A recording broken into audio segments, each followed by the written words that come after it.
अपने अपने नाम लिख दो जो लोग प्रेजेंट है।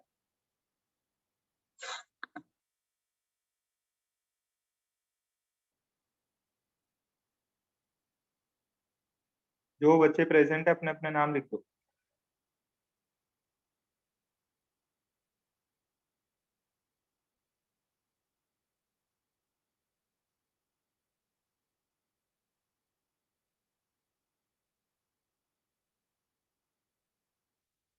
जो बच्चे प्रेजेंट है अपना अपना नाम लिख दो।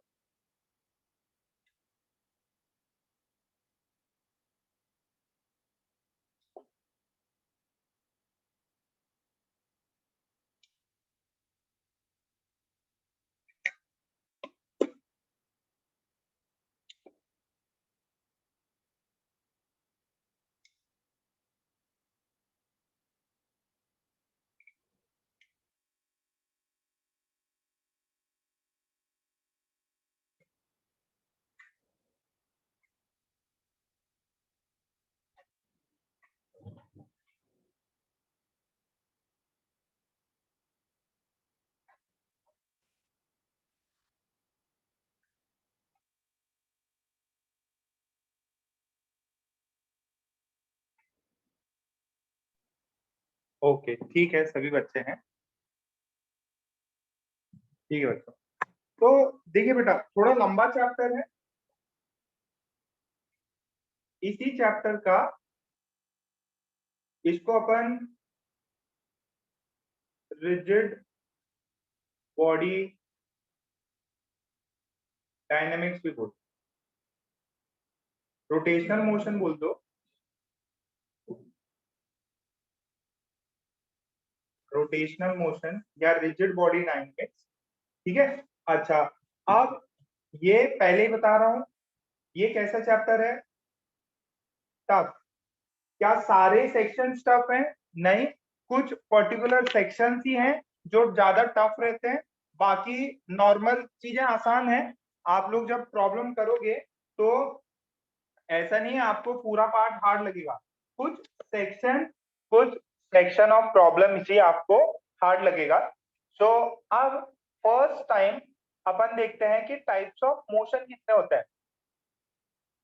ये आपके 12th वाले स्टैंडर्ड की वाली बुक्स में भी है। ये आपके कितने टाइप के मोशन होते हैं वो देख लेते हैं।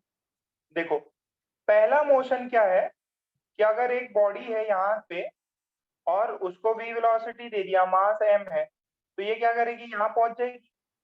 तो यहाँ पे ये क्या किया, ये बॉडी यहाँ से यहाँ चला, ये वाला पाथ कवर किया, तो इसको बोलते हैं ट्रांसलेशनल मोशन।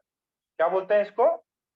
Translational motion. क्या बोलते हैं इसको? ट्रांसलेशनल मोशन या रेक्टिलिनियर मोशन। ट्रांसलीनियर मोशन या रेक्टिलिनियर मोशन, स्ट्रेट लाइन में, स्ट्रेट लाइन में चल रहा। ठीक है। अच्छा, एक दूसरा अपन ने पहले कर रखा है। देखो, अगर कोई ऑब्जेक्ट है, ठीक है, और जैसे ये पेंडुलम वाला है, ठीक है, इसको मैंने लेंथ एल है, मास एम है, इसको अपन ने स्पीड दिया, तो ये एक ऐसा ये मोशन करेगा, इसको क्या बोलते हैं? Circular motion. इसको क्या बोलते हैं? Circular motion. कोई इसमें दिक्कत नहीं है। ये रेडियस आर है या लेंथ एल है, ये सेंटर है और इसके अक्रॉस ये है, बॉडी ऐसे गोल गोल घूम रहा है। तो इस पॉइंट का, पॉइंट मास का मोशन सर्कुलर है। ठीक है, यहां तक बात क्लियर हो गई? छाप लो ये।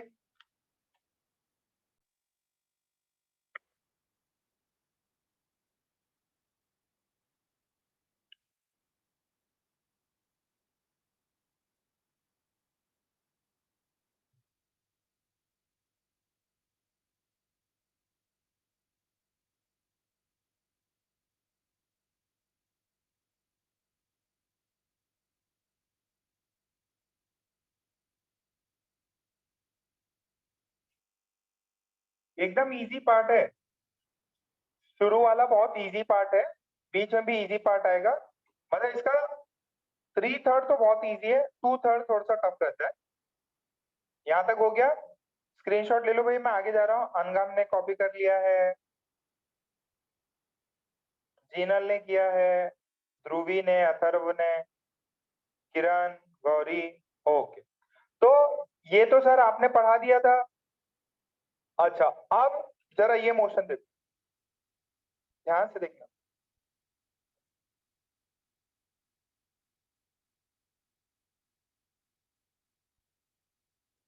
देखो इसके अंदर है ना, ये एक मेरे पास में पेन है, ठीक है, और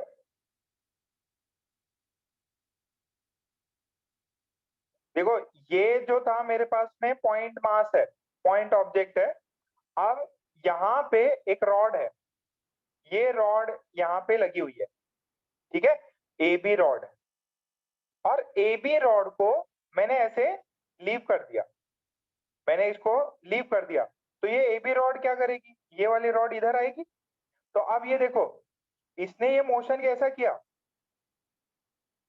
जैसे, शायद मैं आप लोगों को दिख रहा हूं क्या? आज गुड़ी पाड़वा है क्या?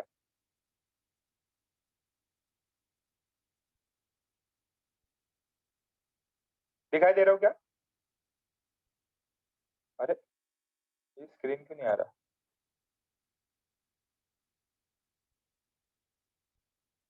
चलो चलो, एक मिनट, आ जाएगा, आ जाएगा। अभी आया। हम्म, दिखाई दे रहा हूँ।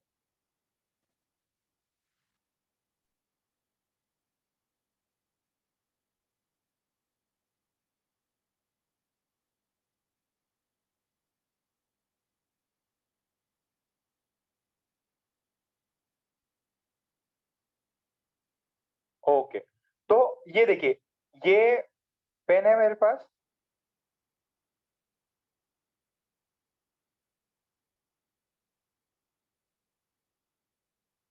तो ये वाला जो है, ये वाला, अब ये पेन ऐसा है, तो ये देखो, ये एक पॉइंट ऑब्जेक्ट नहीं है, ये एक पॉइंट ऑब्जेक्ट नहीं है, इसको बोलते हैं अपन रिजिड बॉडी। क्या बोलते हैं इसको? Rigid body. ये ऐसा है, जैसे स्केल होती है ना, ऐसे लीव कर दो, जैसे मैंने लीव किया, ऐसे आ रहा।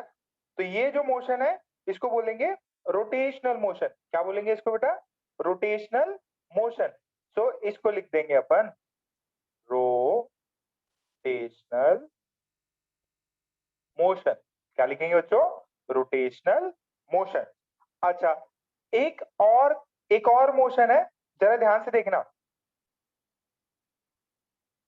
ये पॉइंट ऑब्जेक्ट नहीं है, ये एक साइकिल का पहिया है, ठीक है, साइकिल का पहिया है, पहले भी अपन ने किया था ये। अब ये पॉइंट ए है, ये पॉइंट बी है, ये पॉइंट सी है, ठीक है। अब ये साइकिल घूम के आगे आई, साइकिल का पहिया है, साइकिल के पहियों को आगे लेके आ जाओ, सच दैट ये सी वाला नीचे आ जाए और ए वाला ऊपर आ जाए, सी वाला नीचे आ जाए, ए वाला ऊपर आ जाए, और फिर वापस कुछ समय बाद में ए वाला नीचे और सी वाला ऊपर।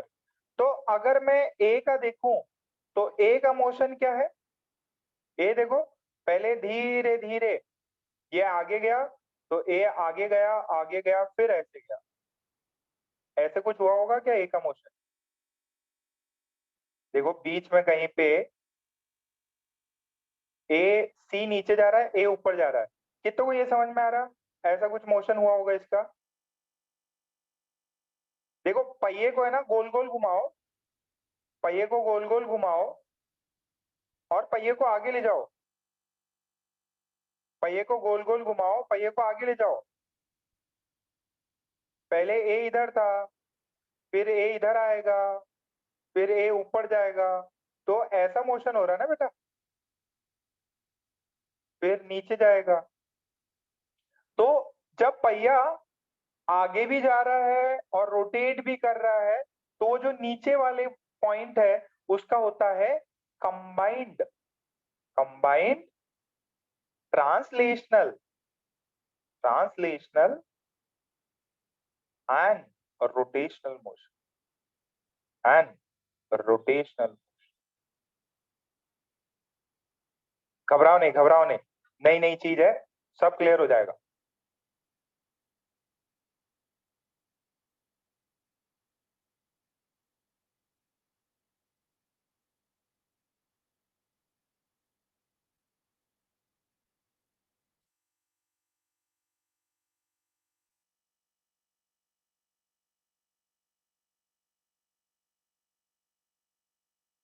छाप लिया।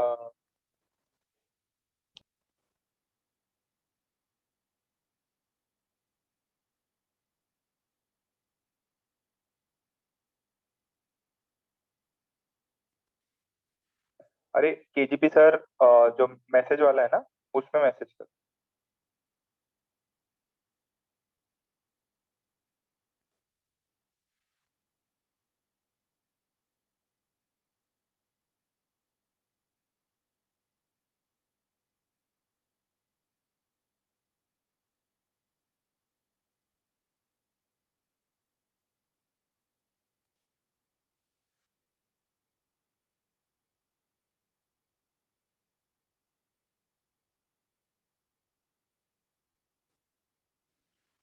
ठीक है।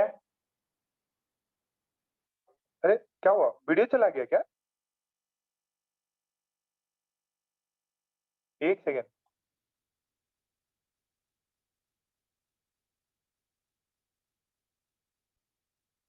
एक सेकेंड, स्क्रीन।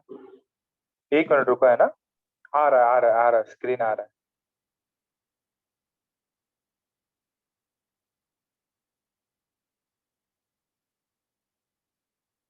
एक मिनट, स्क्रीन आ रहा है, घबराओ नहीं। यहाँ तक तो लिखी। अच्छा, लेक्चर की रिकॉर्डिंग बंद हो गई थी क्या?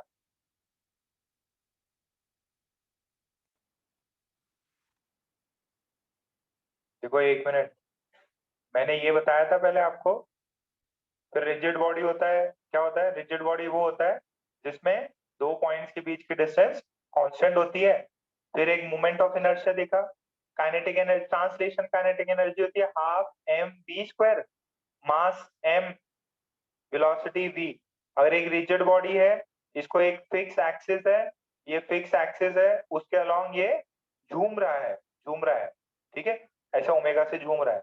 तो उसकी काइनेटिक एनर्जी निकाली। पार्टिकल m1 r1 डिस्टेंस पे है, पार्टिकल m2 r2 डिस्टेंस पे है, पार्टिकल m3 r3 डिस्टेंस पे है। मैंने सर्कुलर मोशन में कभी पढ़ा था v is equal to omega R. तो v1 की value omega into r1, v3 की value omega into r3, v2 की वैल्यू ओमेगा इंटू r2। फिर काइनेटिक एनर्जी लिख लिया। अब मैं काइनेटिक एनर्जी को लिखूंगा हाफ। देखो, हाफ कॉमन है, ओमेगा स्क्वायर कॉमन है, हर जगह पे हाफ कॉमन है और ओमेगा स्क्वायर कॉमन है। तो ये आ जाएगा हाफ m1 r1 का स्क्वायर प्लस m2 r2 का स्क्वायर प्लस m3 r3 का स्क्वायर टू ओमेगा स्क्वायर। बात समझ में आई?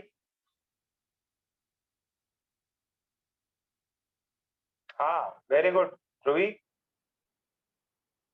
बट थोड़ा वेट करना पड़ेगा आपको, उसकी एग्जैक्ट डेफिनेशन और थोड़े बाद में पता चलेगी। अब ये देखो, ये टर्म जो है ना, देखो अगर मैंने पहले काइनेटिक एनर्जी लिखा था तब क्या लिखा था? हाफ, ये अपन m लिखते थे। अब सेम, जब बॉडी रोटेशनल मोशन कर रही है एक फिक्स एक्सिस के अलोंग, ऐसे ओमेगा से घूम रही है बॉडी, तब तब ये इनर्शिया का रोल करता है। इसी को बोलते हैं मोमेंट ऑफ इनर्शिया। क्या बोलते हैं? Moment of inertia. ये मास है, ये इनर्शिया है। ये इनर्शिया कब लगता? जब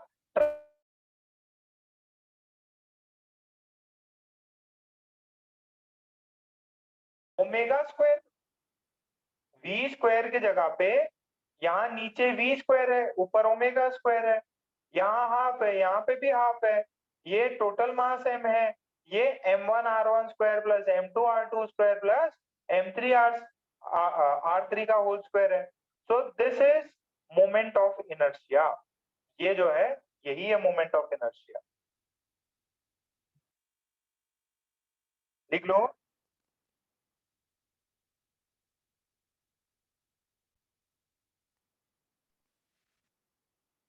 When a body is moving,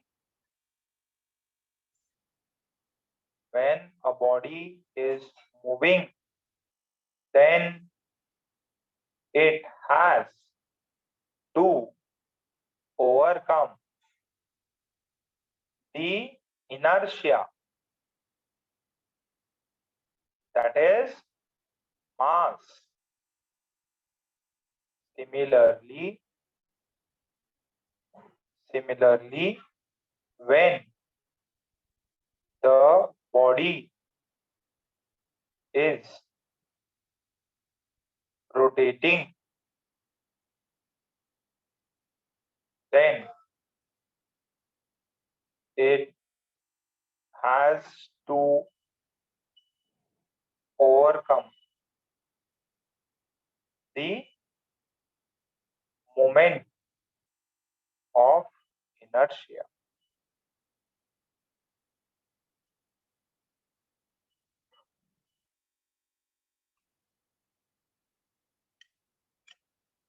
जब मूव करती है तो इनर्शिया को ओवरकम करना पड़ता है, जब रोटेट करती है बॉडी तब मोमेंट ऑफ इनर्शिया को ओवरकम करना पड़ता है।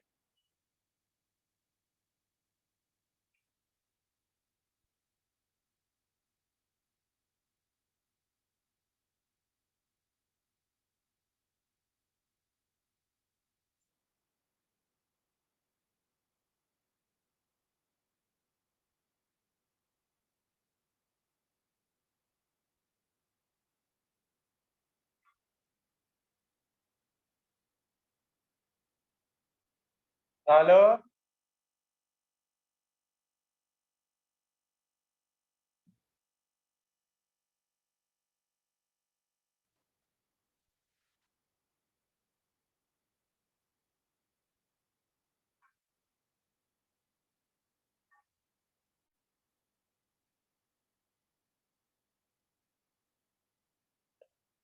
Very good.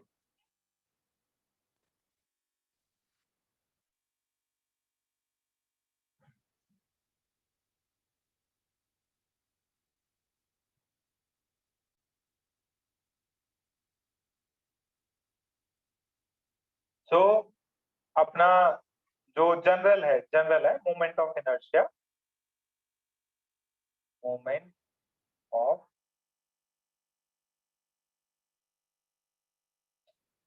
Inertia,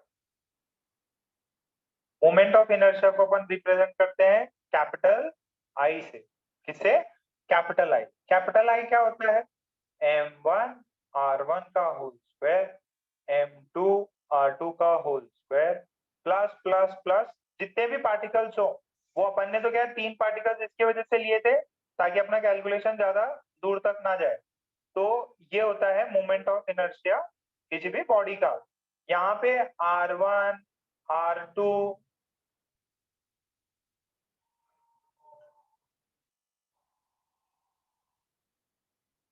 distance of masses from axis होता है। ये r1 r2 ये क्या होता है? डिस्टेंस फ्रॉम एक्सिस होता है। सो moment of inertia, moment of inertia depends upon the axis of rotation, axis of rotation। ये डिपेंड करता है, आई जो है moment of inertia that depends upon the axis of rotation. तो आपने अगर पहले वाले केस में एक्सिस इधर रखा, अगर एक्सिस आप यहां रख दोगे तो वो अलग अलग मोमेंट ऑफ इनर्शिया हो जाएगा उसका। अगर यहाँ पे एक्सिस रखे तो अलग हो जाएगा। क्यों? क्योंकि सभी पॉइंट्स के डिस्टेंसेस अलग हो जाएंगे। सो moment of inertia is not a constant quantity. I is not a constant quantity। I जो है एक कांस्टेंट क्वांटिटी नहीं है। ओके भाई, ये डिपेंड करती है distance of the masses from the axis of rotation. फिर भाई, फिर क्या करना है? यूनिट यूनिट क्या होता है? यूनिट होता है KG into metre square. Dimension क्या होगा?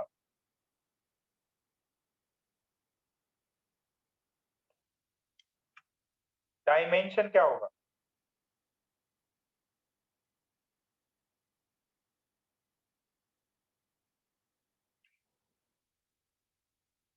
निकालो भाई।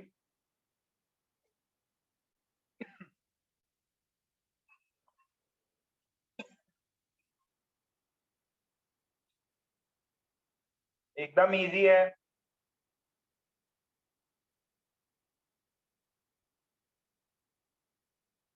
ये सेक्शन इजी है, आपको आना चाहिए।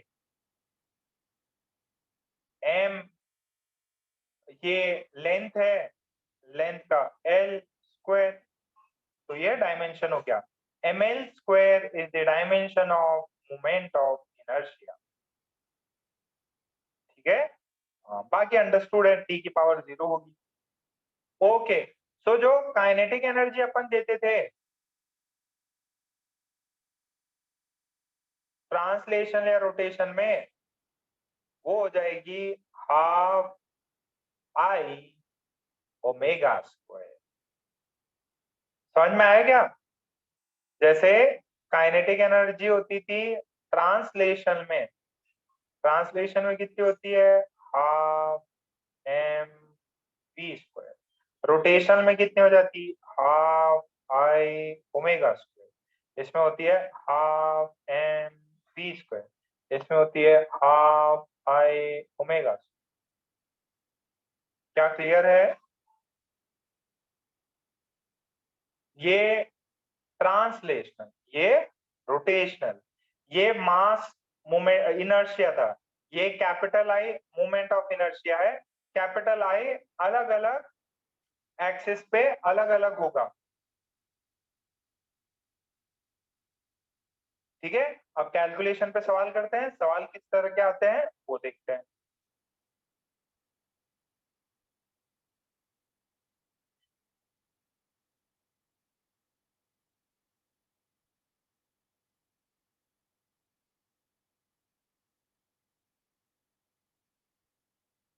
घबराना नहीं, सारे प्रॉब्लम्स वापस सॉल्व करते रहना, इजी लगेगा ये।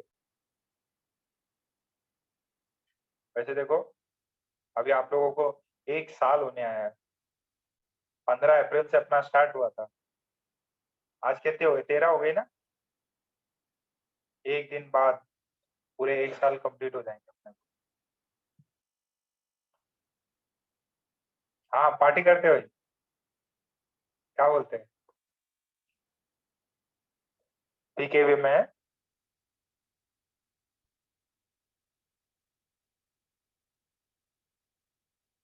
छाप लेंगे इतना।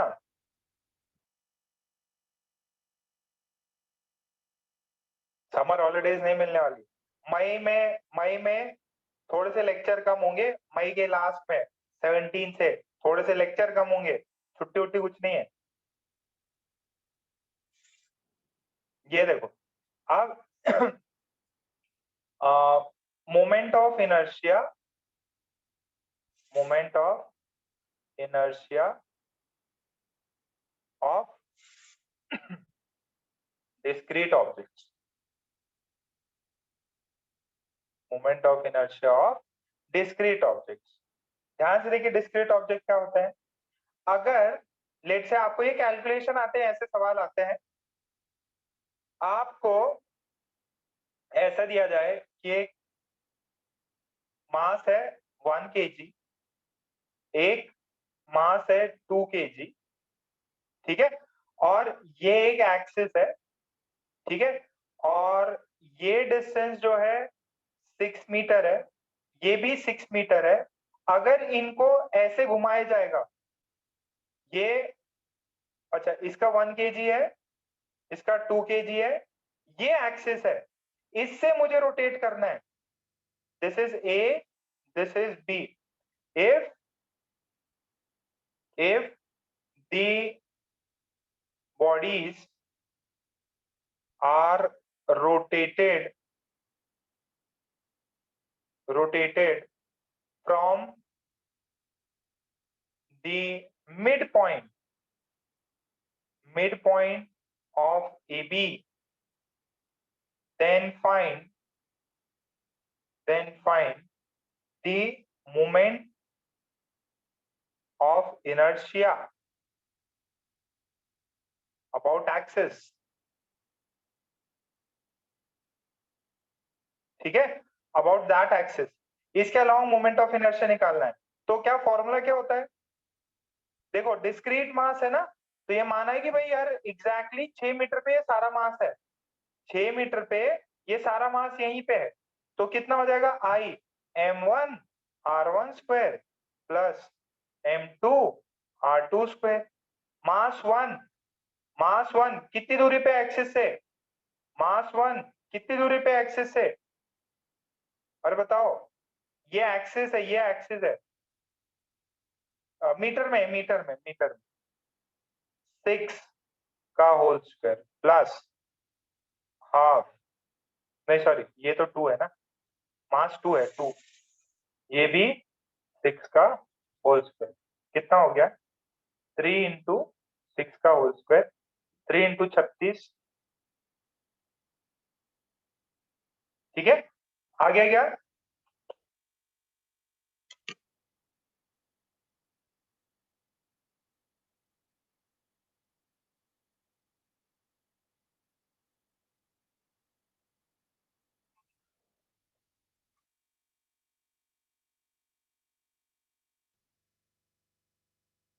दो पॉइंट मासेस मान लो, एक 1 kg का और एक 2 kg का। अपने को मोमेंट ऑफ इनर्शिया निकालना है उनके मिड पॉइंट से। तो मास लिखा और एक्सिस से दोनों पॉइंट्स का डिस्टेंस निकाला। नहीं बेटा, इसमें स्क्वायर हो जाता, डिस्टेंस चाहिए, इसमें सिर्फ डिस्टेंस चाहिए। It is a scalar quantity.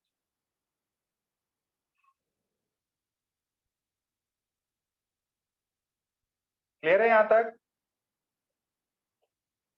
अच्छा, अब इसी में एक दूसरा क्वेश्चन, सेम सेम प्रॉब्लम में दूसरा सेक्शन करते हैं ऐसा।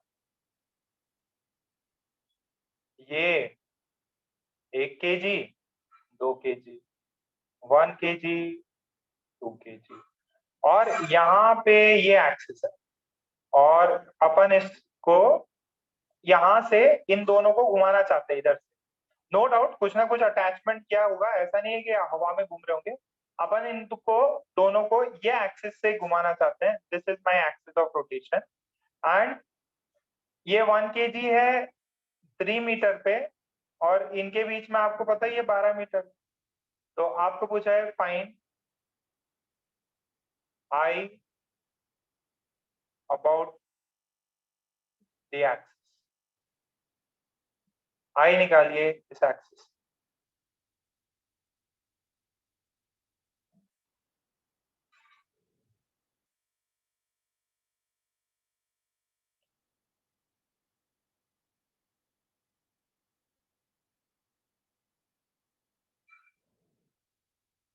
आई निकालिए इस एक्सिस से।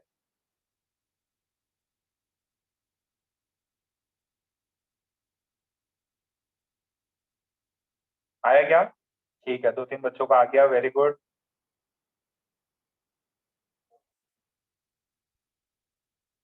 अरे एक्सिस से डिस्टेंस निकालनी है, वेरी गुड। प्रेम तौरी, श्रावणी गलत है, मृदुल का सही है, प्रियांशु सही करो सही करो, कबीर का सही है, और एक और बच्चे ने किया, किसने किया, कशिश का सही है, गार्गी का सही है। क्या मल्हार क्या कर रहे हैं?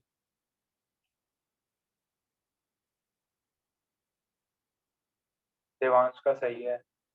ये देवाशीष किधर रह रहा है आजकल? देवाशीष रिप्लाई करो बेटा। षणमुख, षणमुख का गलत हो गया भाई।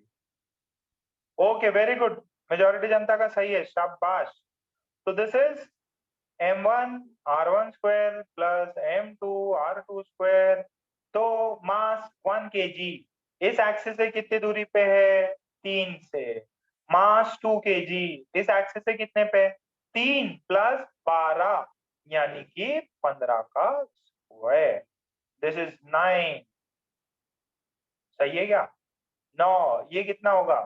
2 इंटू 225, ये 450, तो 450 आया क्या? KG metre square.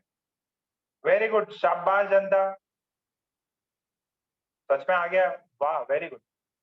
अभी सेम प्रॉब्लम बट ऐसे करके देखो।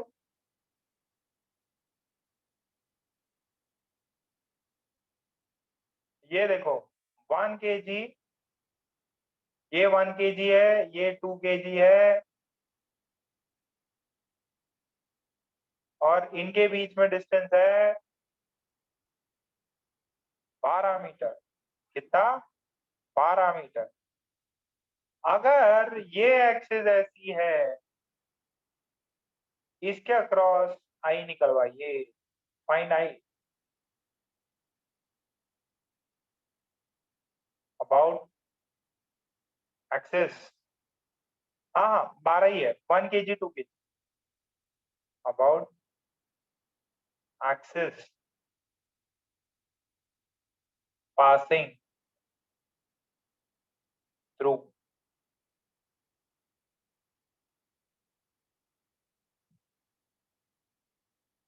1 kg निकालो जरा।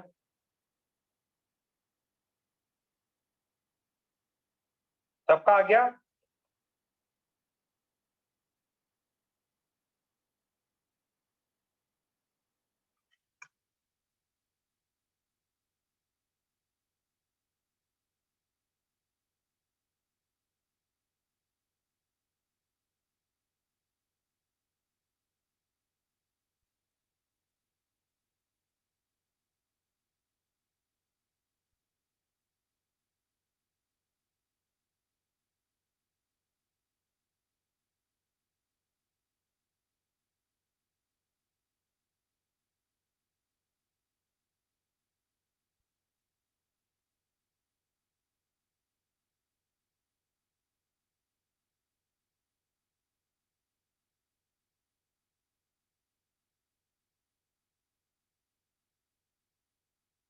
चलिए वेरी गुड, मैं तो क्या ही कर रहा हूँ, सबका आ ही गया।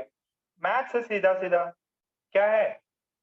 1 kg m1 r1 का whole square plus m2 r2 का होल स्क्वायर, मास 1 kg। कितना दूरी है? 0, क्योंकि एक्सिस पे ही है, तो उसके तो क्या करोगे, 0 हो जाएगा। ये 2, ये कितना है? 12 का होल स्क्वायर, तो ये 0 हो गया। 2 इंटू 144 आ जाता है 288। ठीक है बेटा, ओके। आई होप इतना सबको समझ में आया।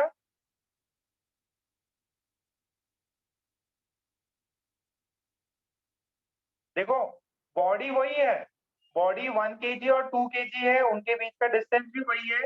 बट पहले अगर मिड पॉइंट से एक्सिस ले रहा हूँ, मिड पॉइंट से एक्सिस ले रहा हूँ, मिड पॉइंट से एक्सिस ले रहा हूँ, तो ये आ रहा है 108। अगर पीछे जाके कहीं पे ले रहा हूँ तो 459 आ गया। और किसी एक से पास करते रह रहा हूँ तो 288 हो गया। अच्छा ये बताओ जरा,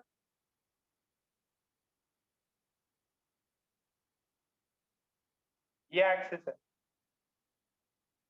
1 kg, 2 kg, यही एक्सिस है, इसके अक्रॉस घुमा। पॉइंट मासेस है, पॉइंट मासेस।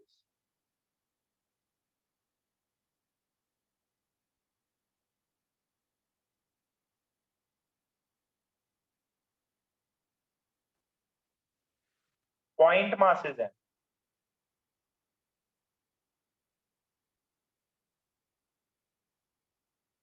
तो m1 r1 का स्क्वायर, m2 r2 का स्क्वायर। ठीक है, these are point masses, these are point masses. बात समझिएगा, ये पॉइंट मासेस हैं, पॉइंट मासेस, दोनों ही पॉइंट मासेस है। तो एक्सिस के थ्रू ही पास होगा, एक्सिस के थ्रू ही पास होगा तो जीरो हो जाए। याद करो, ऐसा बताया था, ये सी डबल बॉन्ड हो, केटीजी में बताया था ना, केटीजी में बताया था कि सिर्फ आई एक्स, आई वाई, रो आई जेड होते थे एक्स एक्सिस के along moment of inertia, Y axis के अलोंग, जेड एक्सिस के अलोंग। तो जब लीनियर मॉलिक्यूल होता था तो उसका क्या होता था, ये वाले एक्सिस के थ्रू तो ये तो कुछ भी नहीं होगा, इस वाले के थ्रू जीरो हो जाएगा। बट हाँ, इसके थ्रू कुछ होगा और यहां से कुछ होगा, क्योंकि डिस्टेंस है। ऐसा कोई मैंने कुछ बताया होगा, कितनों को याद आ रहा है, रिलेट कर पा रहे क्या केटीजी से? रोटेशनल डिग्री ऑफ फ्रीडम, ठीक है। तो वही सेम चीज थी, मैंने बताया था कि आपको रोटेशन में पढ़ा दूंगा तब थोड़ी चीजें क्लियर हो जाएंगी। अब जब जाके उसके नोट्स देखना, आज जो है डिग्री ऑफ फ्रीडम वाले, डिग्री ऑफ फ्रीडम जो है उसके नोट्स वापस से देखना, चीजें और क्लियर होंगी। जो रोटेशनल डिग्री ऑफ फ्रीडम है वो ज्यादा समझ में आएगा। क्लियर है? अच्छा, अब ये क्वेश्चन कितने बच्चे कर पाते हैं? Find, find the moment of inertia about an axis passing, passing through, passing through the center of mass of the body of the two objects। ये जो दो ऑब्जेक्ट्स हैं इनके सेंटर ऑफ मास से पास होनी चाहिए। 1 kg, this is 2 kg, 1 kg and this is 2 kg, और इनके बीच का डिस्टेंस है 12। इनके सेंटर ऑफ मास से, इनका कहीं ना कहीं सेंटर ऑफ मास लाई करेगा।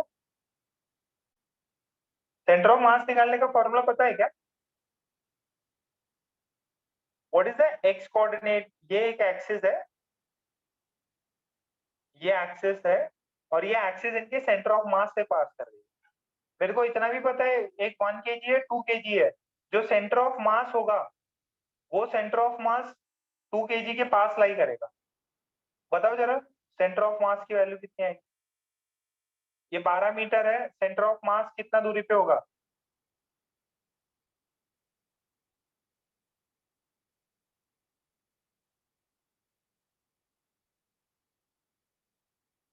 वेरी गुड, पूरब का आया। सेंटर ऑफ मास भूल गए? X center of mass is m1 x1 plus m2 x2 upon m1 plus m। बताओ भाई।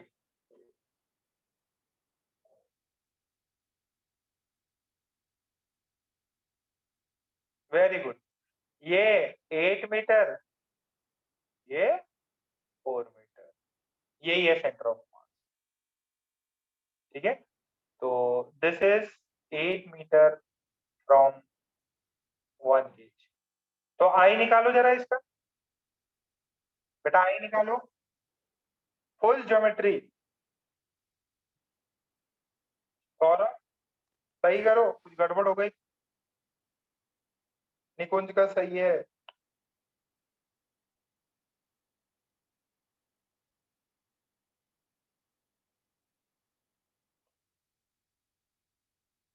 वेरी गुड, कई जनता का आ गया 96।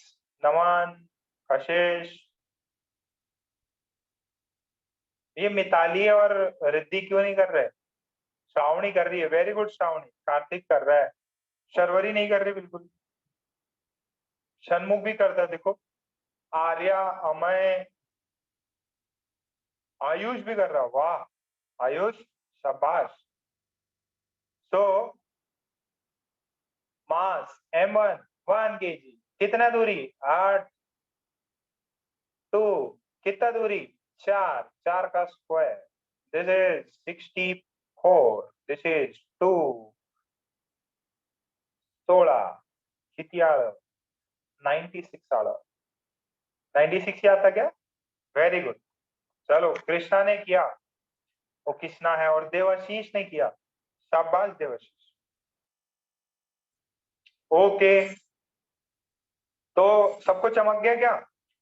तो आपको ऐसे सवाल रहेंगे, find the moment of inertia, ठीक है, 1 point, 2 point, 3 point.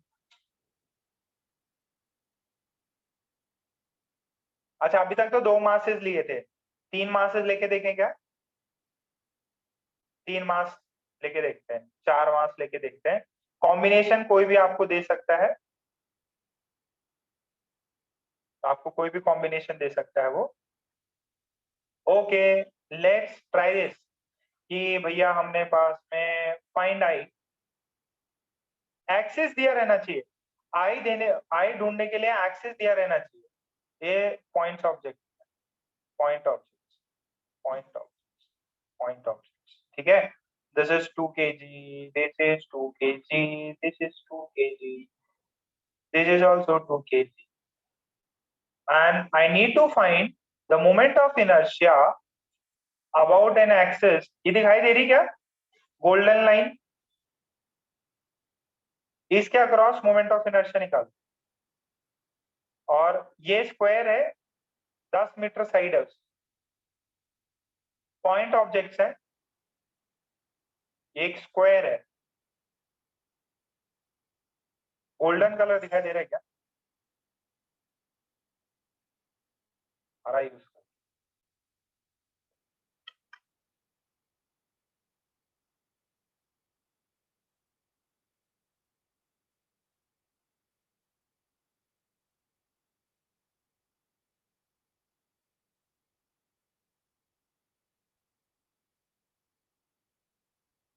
Very good प्रेम।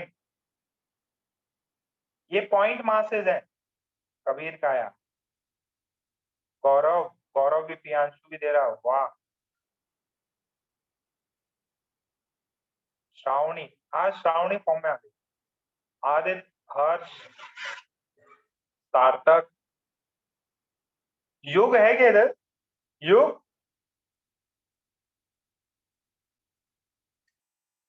गौरी दे रही, श्रेया दे रही, आर्या भी आंसर कर रहा, कशिश। देखो आई 4 मासेस हैं, चारों सेम है, तो ये 2 तो 0 हो जाएंगे, 2 तो पॉइंट ऑब्जेक्ट है, पॉइंट ऑब्जेक्ट्स है, डिस्टेंस 0, 10 का होल स्क्वायर प्लस 2 इंटू 10 का होल स्क्वायर, आंसर आएगा 4। ठीक है, यूनिट्स अकॉर्डिंगली आप लिख लीजिएगा, ठीक। सो एक ये हो गया, और एक ऐसा, ये देख, ध्यान से देखना, ये डायग्राम समझ में आ जाए बहुत अच्छी चीज है, सेम सेम सेटअप है, स्क्वायर वाला ही है। ये जो एक्सिस है ना, एक्सिस, ये इनसाइड द प्लेन है, और इसके सेंटर पे है, ये एक्सिस जो है इसके सेंटर पे है, और इनसाइड द प्लेन है, और ये पूरे सेटअप को अपने को ऐसे ओमेगा से घुमाना है। ये एक्सिस फील आ रहा है क्या? ये एक्सिस अंदर जा रहा, प्लेन के अंदर, प्लेन के बाहर, और ये 2 kg वाले ब्लॉक्स है, मतलब पॉइंट मासेस है। एक्सिस मैंने ये अंदर ली, find I about an axis, about an axis passing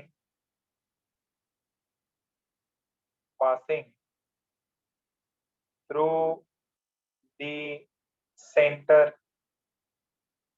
of the square,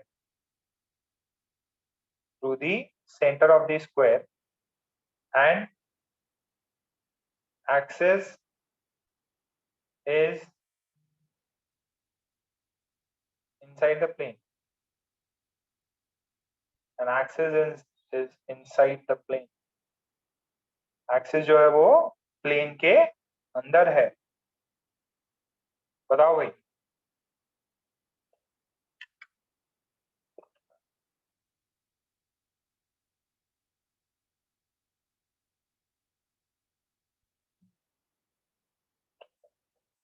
किसका आंसर आया? अमोक का आंसर आया।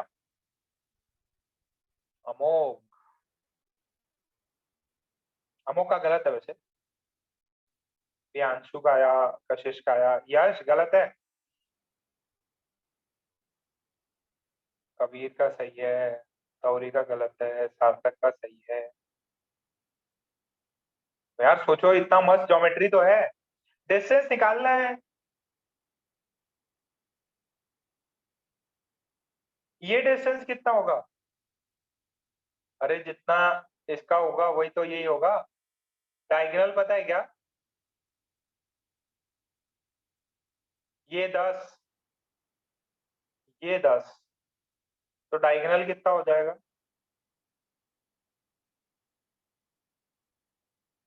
हे राम हे राम। 10√2। अच्छा, ये 10√2 है। Let's say this is A, this is B, this is C, this is D. तो बेटा ये पूरा 10√2 है, तो ये कितना हो जाएगा? आधा। 5√2, 5√2। ये भी कितना? 5√2। ये नीचे वाला भी कितना? 5√2। कितना को चमका ये? और चमक गया तो लिख लो।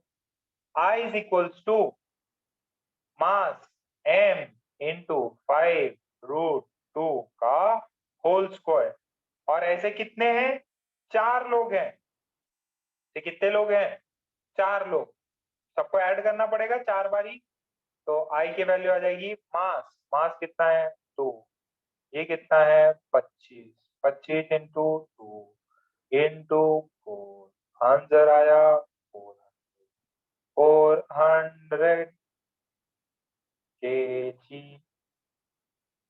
Metre square.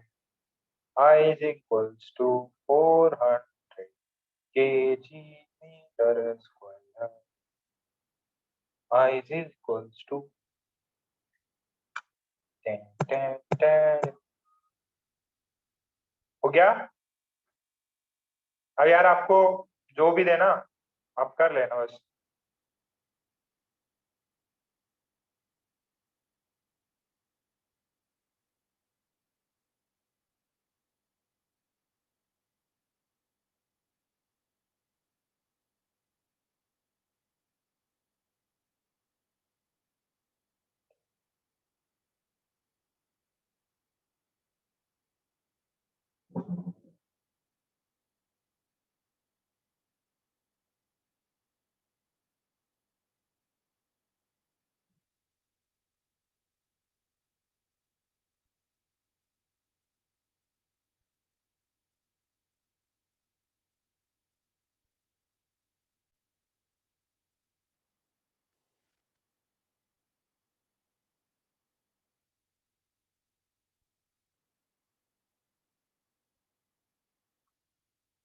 ओके, थोड़ा सा टफ सवाल करें।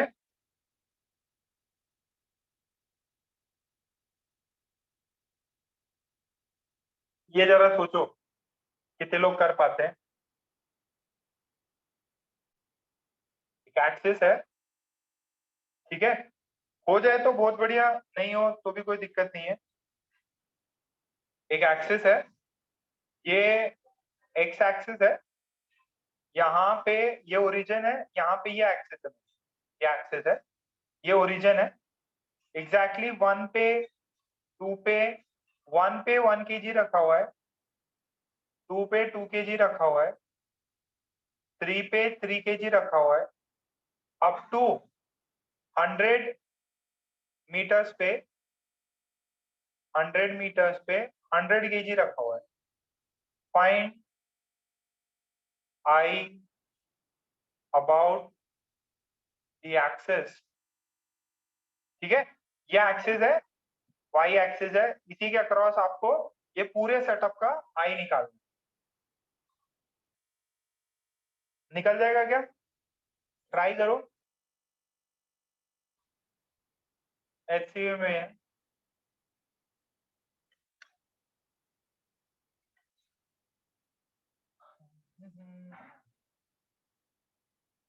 कालो भाई,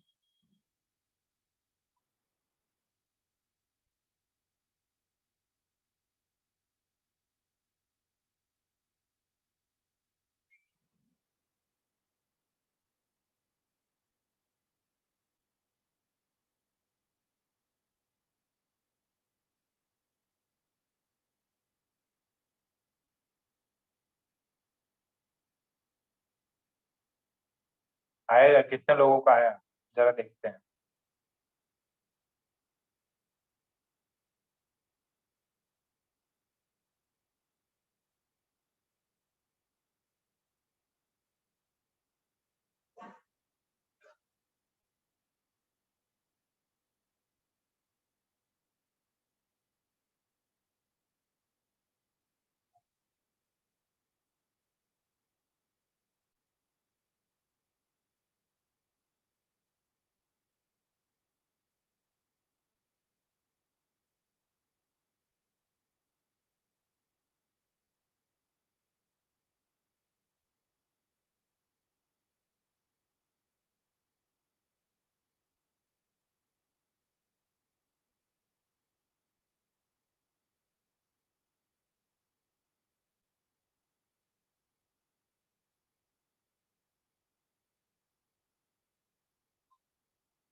आ गया?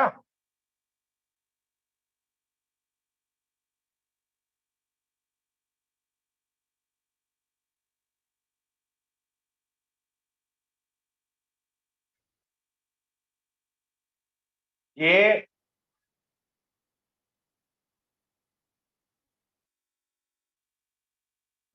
अरे देखो, ऐसा कुछ कभी किया हो तो आई जो होगा वो क्या होगा? पहले वाला मास है m1 r1 का स्क्वायर प्लस m2 r2 का square plus plus plus m100 r100 का होल स्क्वायर। तो पहला वाला तो 1 kg, 1 वाला कितना पे है? 1 का स्क्वायर। दूसरा वाला 2 kg कितने पे है? 2 का स्क्वायर पे। फिर 3 kg 3 मीटर पे है, 3 का स्क्वायर। फिर 3 kg, सॉरी 4 kg कितने पे है? 4 का। ऐसे ऐसे से करते हुए 100 वो कितने पे है? 100 के होल स्क्वायर पे। अरे कुछ एपीजीपी बना क्या ये कितना हुआ? 1 का क्यूब प्लस 2 का क्यूब प्लस 3 का क्यूब प्लस 4 का cube plus dot dot dot 100 का क्यूब। इसका फॉर्मूला होता था क्या? जैसे सिग्मा एन का होता है, सिग्मा एन का फॉर्मूला होता है, सिग्मा एन स्क्वायर का फॉर्मूला होता है, एन क्यूब का भी पता है क्या? हाँ भाई, बताओ अमोघ, सिग्मा एन का फॉर्मूला बताओ। Sir n+1/2। N n+1/2। ठीक है, एन स्क्वायर का? Sir n+1 to n+1/6। क्या था? N n+1 1 to n+1/6। तो एन लिख के दिखाओ। इस वाले का बताओ। सर n+1/2 होल का स्क्वायर। ये एन स्क्वायर का लिख के दिखाओ। n+1 to n+1/6, ठीक है। सो दिस इज n+1/2 का होल स्क्वायर, ठीक है। गंदा सा आंसर आएगा, कोई दिक्कत नहीं।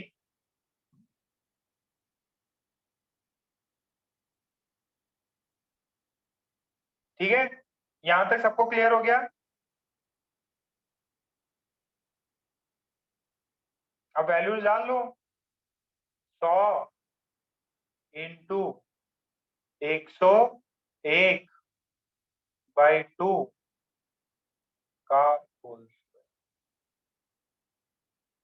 100 इंटू 101/2 का होल स्क्वायर।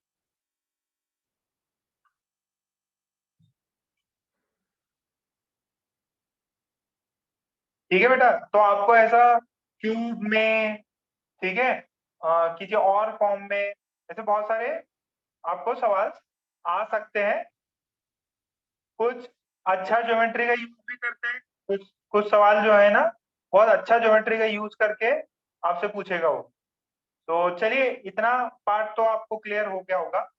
अब ये तो हो गए डिस्क्रीट ऑब्जेक्ट्स। ये क्या हो गए? Discrete objects. अब अपन कर रहे हैं कंटिन्यूअस ऑब्जेक्ट्स। नेक्स्ट अपन क्या करेंगे? Continuous objects. भाई ये 50-50 नहीं, ये 50-50 तो होगा, बट फिर उसका क्या करना पड़ेगा? स्क्वायर लेना पड़ेगा। ये आंसर 50-50 का होल स्क्वायर, 50-50 का होल स्क्वायर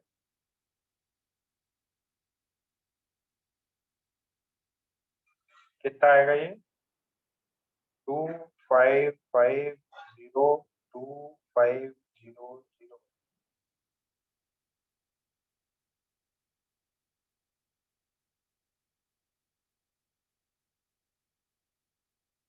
देखो ये तो बहुत इजी था, ठीक है।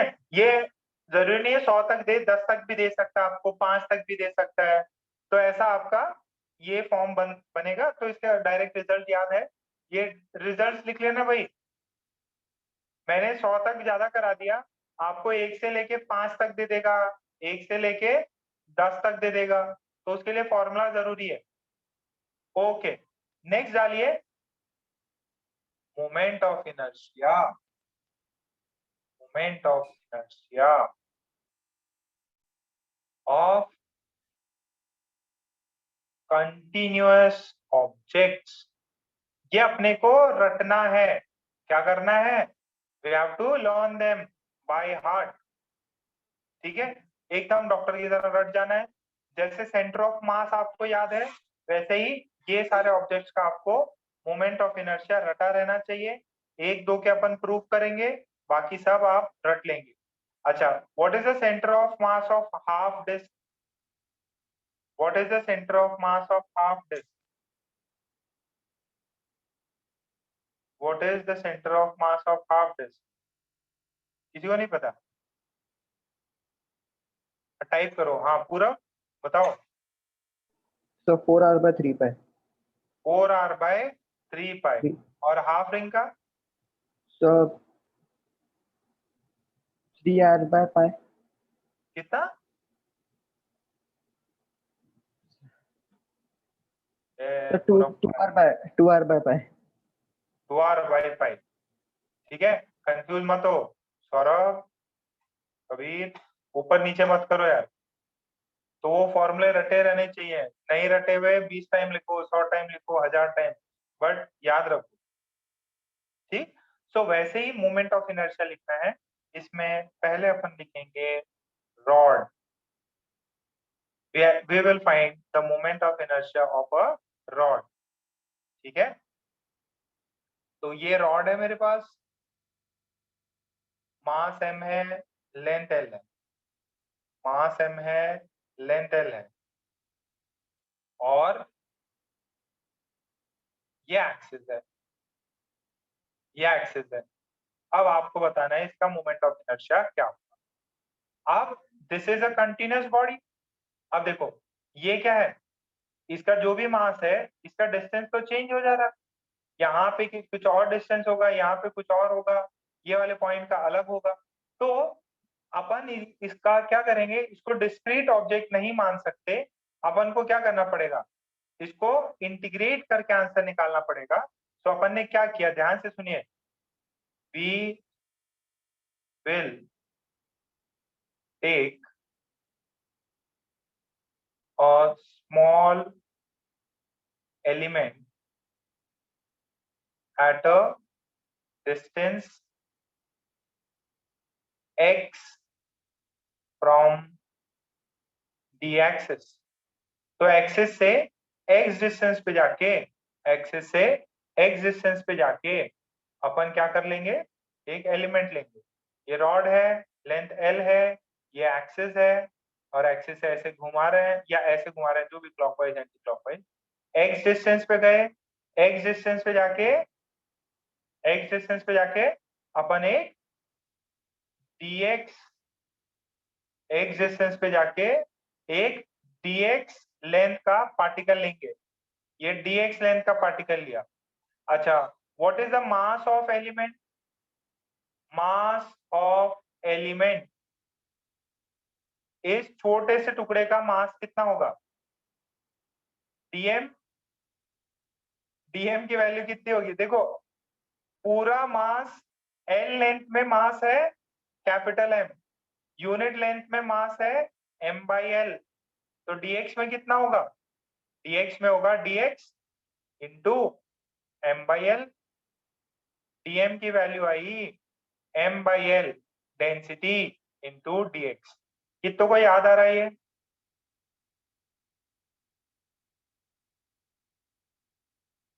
बेटा l लेंथ का मास कैपिटल M, 1 यूनिट का लेंथ कैपिटल M/l, तो dx यूनिट का लेंथ का मास कितना हो जाएगा, dx इंटू कैपिटल M/l।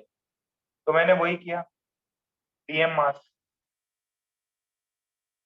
ठीक, अच्छा अब इस छोटे से पॉइंट का एक्सिस से दूरी कितना, x, तो इसका छोटा सा di कितना होगा, di होता है dm इंटू एक्स स्क्वायर। देखो ना, what is moment of inertia, moment of inertia is mass into distance का होल स्क्वायर। तो ये मास कितना है इसका dm, डिस्टेंस कितना है एक्सिस से x, तो उसका स्क्वायर किया, dm X square, di is dm X square. अब टोटल मोमेंट ऑफ इनर्शिया क्या होगा, total moment of inertia, oh spelling गलत कर दी, moment of inertia, total moment of inertia है integral di integral dm X square. क्या बात चमकी क्या,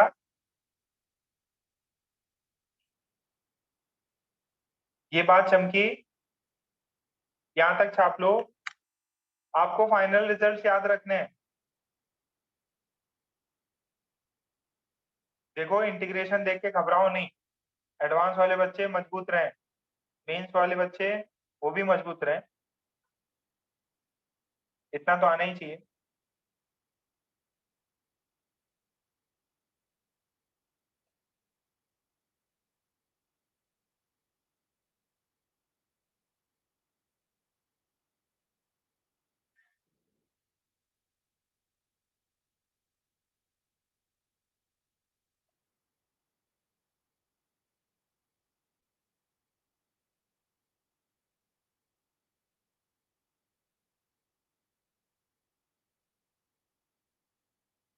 हो गया, छाप लो भाई, जल्दी जल्दी।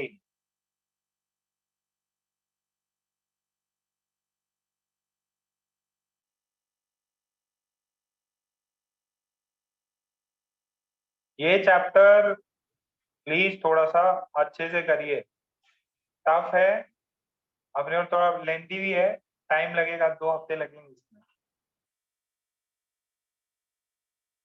जो हेडेक कंप्लीट हो जाएगा। फिर फ्लूइड्स कराना है, प्रॉपर्टीज ऑफ मैटर, तो नेक्स्ट 15-16 तक अपने 3 चैप्टर कंप्लीट हो जाए।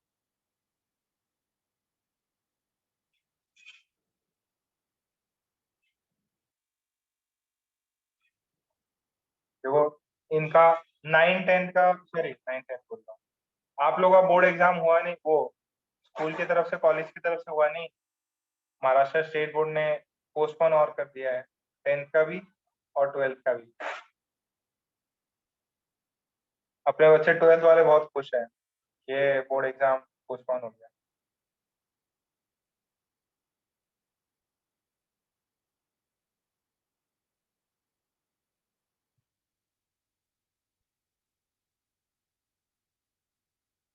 हाँ मोमेंटम नहीं है, मोमेंट ऑफ इनर्शिया है, स्पेलिंग गलत हो गई।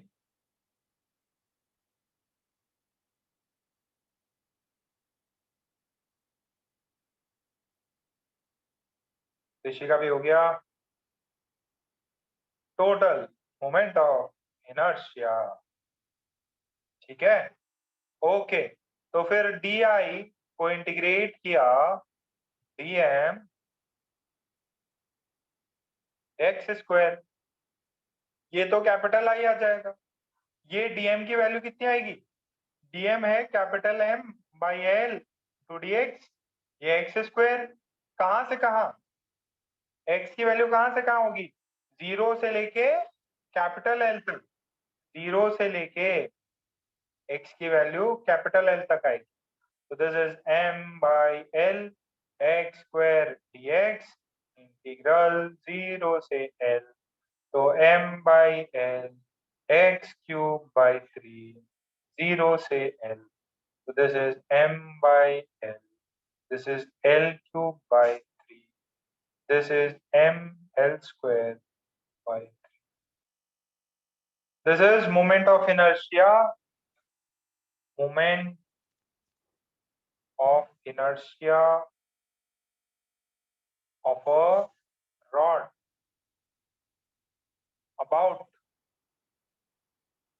its edge. एज के अलाउ मोमेंट ऑफ इनर्शिया कितना हो जाएगा, m L square by 3। रट लेंगे इसको,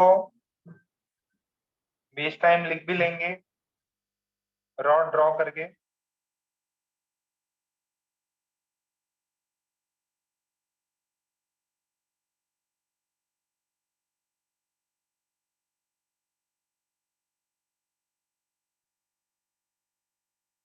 This is moment of inertia about an axis passing through the edge of the rod, ठीक है, एक एज है वहां से पास हो रहा है।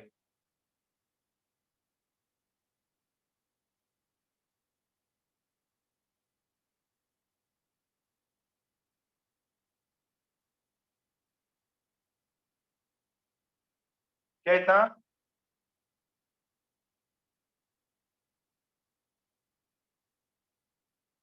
ये रटना आपको,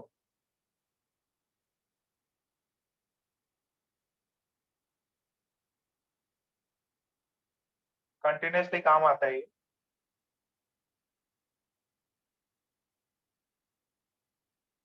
चलो ठीक है, अब नेक्स्ट एक देखो, moment of inertia about the centre of mass of the rod.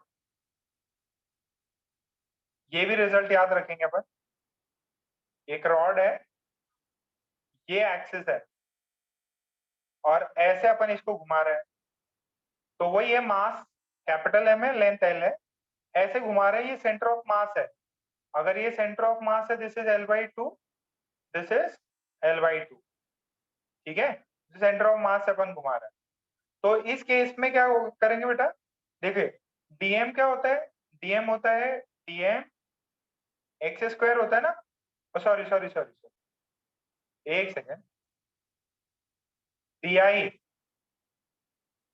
di कितना होता है, di is equals to dm X square होता है, ये तो अपन ने किया था ना, इसमें भी एक्स डिस्टेंस जाके dx एलिमेंट ले लीजिए। तो यहां से ये ओरिजिन रखा अपन ने यहाँ पे x डिस्टेंस जाके dx एलिमेंट लिया, तो जब इंटीग्रेट किया अपन ने तो dm तो वही रहता, dm तो m by L into D x भी होगा, उसमें कोई हेर फेर नहीं है। तो ये जो आई आएगा वो हो जाएगा m by L x square D x. अच्छा, अब x कहां से कहां वेरी करना है, देखो ये तो मैंने ओरिजिन ले लिया, तो ये वेरी करना है मेरे को -l/2 से l/2। कितनों को समझ में आया? देखो ये जीरो लिया, ये जीरो लिया, तो ये कहां से कहां वेरी कर रहा है x, पीछे वाला -l से, ये वाला l/2 से +l/2। करके देखो जरा कितना आता है। I is equals to m by l, this is x cube by 3, कहां से कहां, -l/2 से +l/2, this is m by l, this is l/2 का होल क्यूब बाई 3। ठीक है, फिर सही कर रहा हो क्या?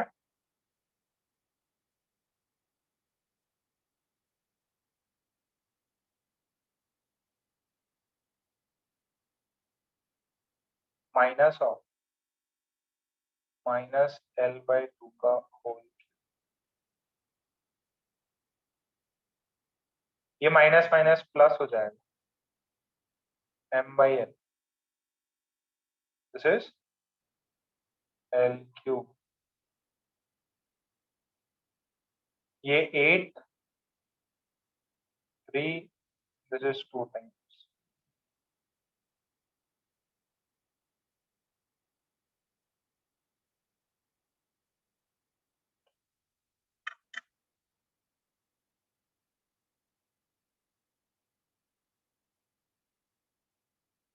This is moment of inertia of a rod passing through its center of mass. This is moment of inertia of a rod passing through its,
हो गया क्या?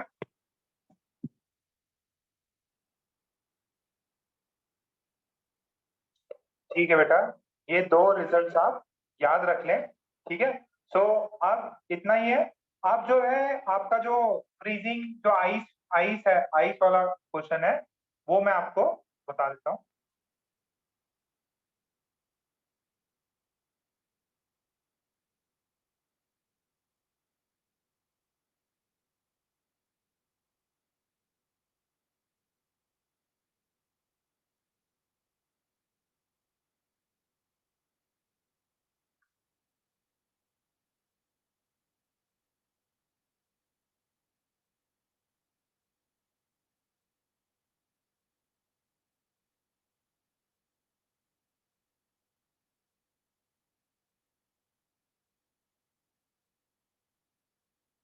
देखिए ये जो पार्ट है दिस इज थर्मोडाइनेमिक्स का है। फ्रीजिंग ऑफ आइस जो है कंडक्शन वाले पार्ट में, उसमें आपको सिर्फ एक फॉर्मूला याद रखना है। देखो जैसे अपन ने देखा कि लेट से ये लेक है, लेक का अपर सरफेस है ये, और लेक के अपर सरफेस का कुछ टेम्परेचर है -3 डिग्री सेंटीग्रेड। ठीक। अच्छा देखो, जो लेक होती है ना उसके बाहर जैसे कोल्ड एयर फ्लो करती रहती है, तो यहाँ पे जो है temperature that is less than 0 degree centigrade. तो जो लेक है उसका ऊपर वाला टेम्परेचर तो माइनस होगा, तो ऑब्वियस है ये आइस बना रहेगा। अब क्या होता है, नीचे जैसे जैसे नीचे जाओगे तो ये धीरे धीरे, सबसे पहले आइस कहाँ बनती है, ऊपर। अच्छा, ये तो एक्सपीरियंस किया होगा। जो आइस ट्रे है आपके घर पे, आइस ट्रे देखना, आइस ट्रे में थोड़ा पानी भर के डालो और उसको 10 एक मिनट बाद में निकाल के देखो, तो नीचे पहले आइस जमती है कि ऊपर? आइस जो है पहले नीचे जमती है कि ऊपर? ऊपर जमती है। तो ये अगर मेरा लेक सरफेस है तो सबसे पहले यहाँ आइस जमती है, फिर नीचे तक वो आइस धीरे धीरे धीरे नीचे तक, ये थर्मोडायनेमिक्स में लिख सकते हो आप, थर्मोडायनेमिक्स में जहाँ पेजेस छुड़ाए थे वहां, तो धीरे धीरे आइस का लेयर नीचे बढ़ता है। ठीक है, तो कंडक्शन में लिख सकते हैं आप, दी आइस स्टार्ट्स फॉर्मिंग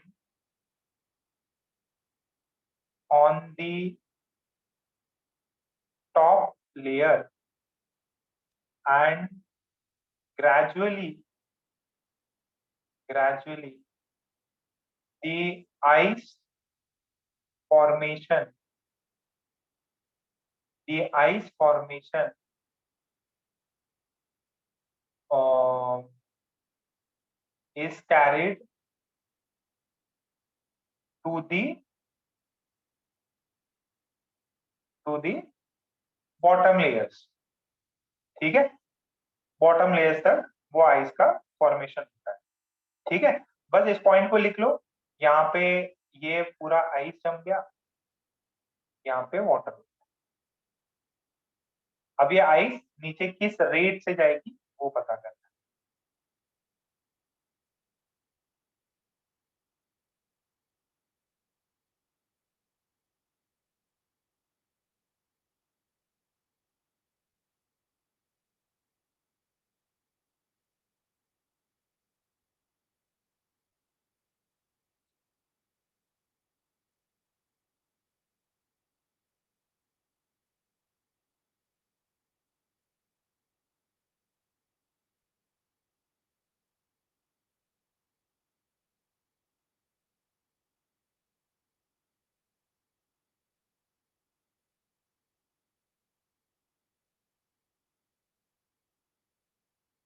ठीक है, यहाँ तक हुआ।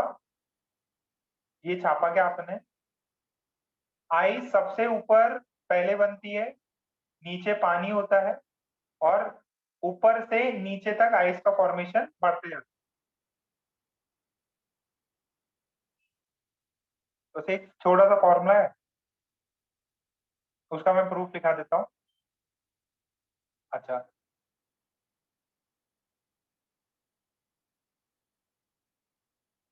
अच्छा बॉटम लेयर, हाँ हाँ सही है, सही। टू दी बॉटम लेयर, ये बॉटम करिए, and is carried to the bottom layer. ये बॉटम करिए बेटा, ऊपर से नीचे तक जा। ओके, देखिए जरा, आपसे क्वेश्चन दिया गया है, find find the rate at which layer of ice increases if density of water is rho W and latent heat of freezing is LL, ठीक है।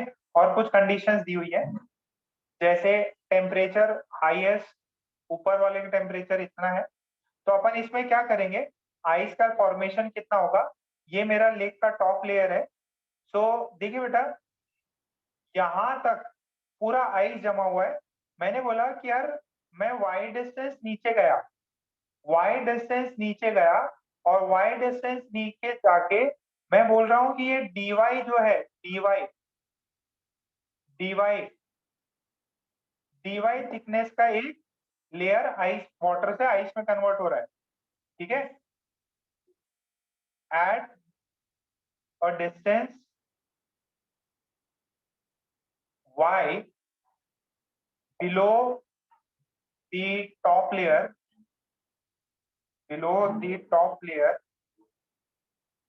take element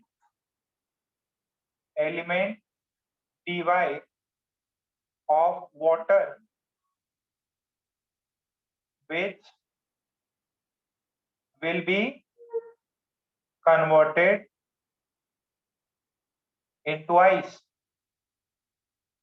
ओके, सो अगर पानी आइस में कन्वर्ट हो रहा है तो किसका टेम्परेचर ज्यादा है, पानी का ज्यादा है कि आइस का ज्यादा है, टेम्परेचर किसका ज्यादा है, इसका ज्यादा होगा, ये पानी होगा एट 0 डिग्री सेंटीग्रेड, ये माइनस है, तो आइस का तो हीट कहां से कहां फ्लो करेगी, इधर से फ्लो करेगी, हीट जो पानी है 0 से उससे फ्लो करेगी -5 डिग्री -4 डिग्री पे, तो इसका dq बाई dt कितना होगा, इसका dq बाई dt होगा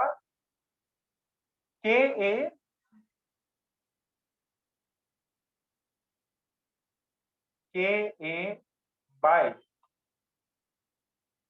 डिस्टेंस कितना ट्रेवल करना है y, ए क्या है, एरिया ऑफ क्रॉस सेक्शन, ये भी लिखा देते हैं, th minus T hot minus T cold, A is the area of cross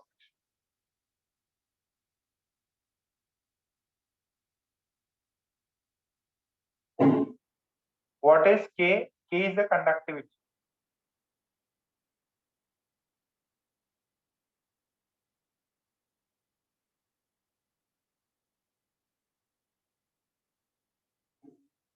ठीक है, so dq by dt कितना होगा, dq by dt, this is Ka by y, hotter temperature कितना है 0, माइनस कोल्डर टेम्परेचर कितना है -T, तो ये कितना है Ka T by y, ये टेम्परेचर है ऊपर का, यहां तक छाप लो,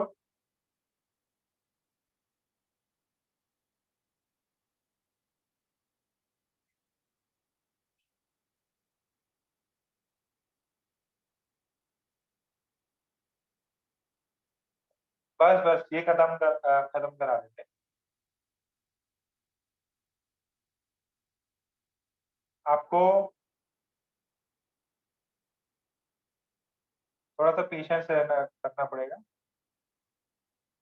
स्क्रीनशॉट ले लो जिसका रह गया, फॉर्मूला लास्ट का याद करना, ओके। अच्छा, dy thickness of water is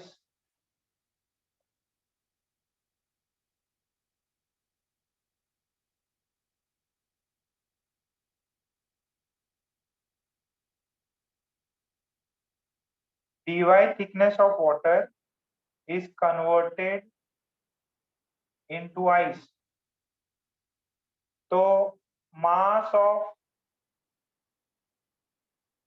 of small element कितना हो जाएगा, dm कितना हो जाएगा, dm होगा डेंसिटी इनटू वॉल्यूम, डीएम है density into volume, density rho water है, वॉल्यूम कितना होगा, area of cross section A into D Y. अच्छा, कितनी हीट हीट निकालेंगे ताकि वो आइस में कन्वर्ट हो जाए, एम एल एफ। ठीक है, तो यहाँ पे डी क्यू कितना हो जाएगा, डी एम एल एफ। अच्छा, तो डीएम की वैल्यू कितनी है, रो A D A, this is, तो ये इक्वेशन 2। इक्वेशन 1 से था D Q by D T was K A T by Y, so D Q by D T was K A T by Y. D Q की value डाल दीजिए यहाँ से, रो A D Y L F upon upon D A. अच्छा, नहीं नहीं, upon D T था ये, sorry sorry, upon D T, upon D T, this is D T, this is D, this is L F, this is के A T by Y. ए से ए cut गया, ठीक है, सो ये ए कट गया, you would be getting D T की value कितनी आएगी, डी टी की वैल्यू आएगी रो एल एफ वाई के टी डी वाई। ठीक है, इसको इंटीग्रेट कर, इंटीग्रेट करेंगे तो यहां से आ जाएगा T is equals to rho L K T, ये, ठीक है, तो इसको इंटीग्रेट कर दो, ये टर्म आ जाएगा,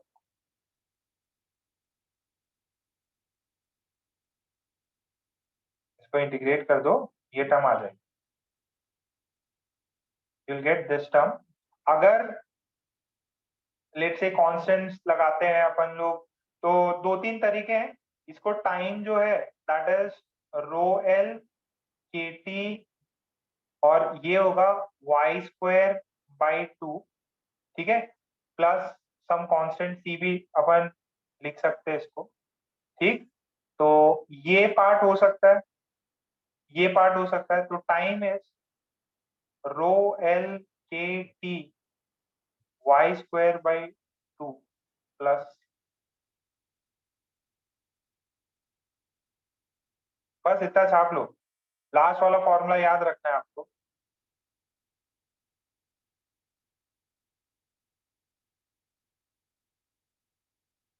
ये तो खतरनाक हो गया सर,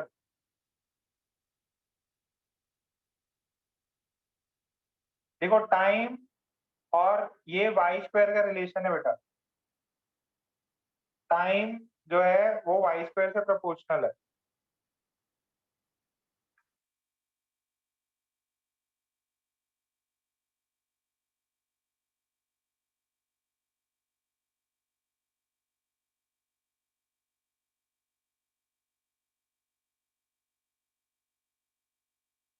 मान लो ये कांस्टेंट, लेट से this constant is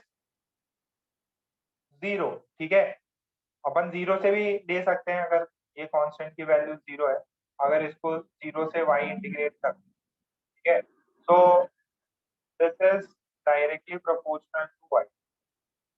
if constant is 0, if constant is 0, ठीक है, वैसे भी अगर अपन ने कांस्टेंट की वैल्यू 0 ले ली, लिमिट्स अगर 0 से y लिया तो कांस्टेंट 0 आ जाएगा, अगर लिमिट्स लिमिट 0 से y लिया ना तो कांस्टेंट 0 आ जाएगा, कि जब कुछ भी लेयर नहीं बना था, समय शून्य पे लेयर कुछ भी नहीं बना, तो अपना ये फॉर्म आता है, T is proportional to Y.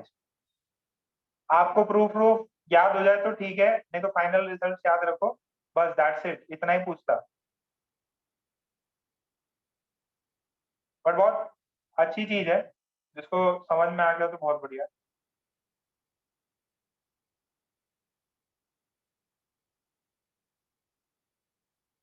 देखो बेटा, अगर 0 से y डाला ना तब जाके ये 0 होगा,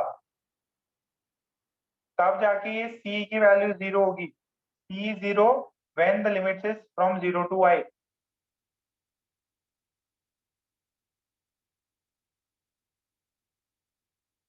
ठीक है, यहां तक छाप लिया।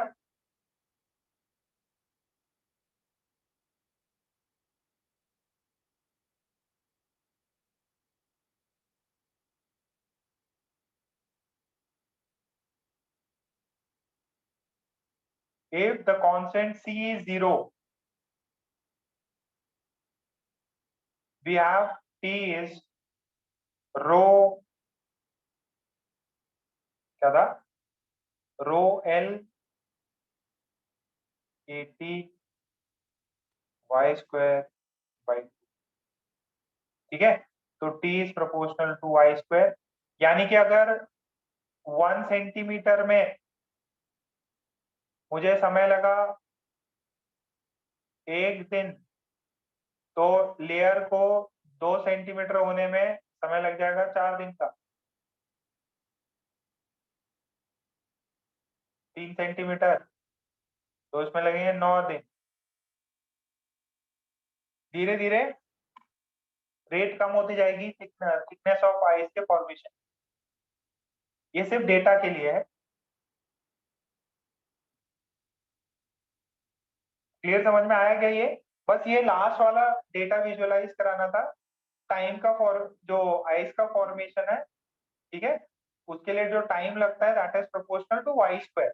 अगर 1 सेंटीमीटर थिकनेस का आइस जमा लीक पे और उसको 1 दिन लगा, तो 0 से लेके 2 सेंटीमीटर होने तक, ठीक है, उसको लगेंगे 4 दिन इंक्लूडिंग दैट 1 डे।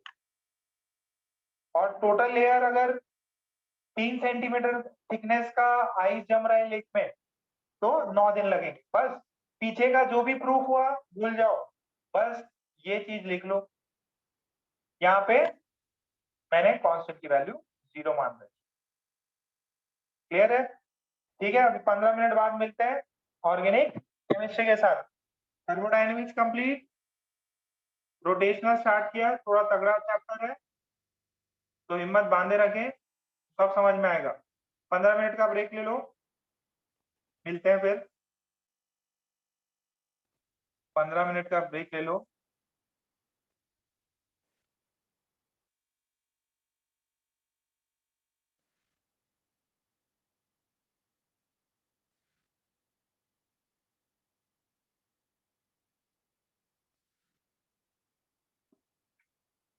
ठीक, ओके।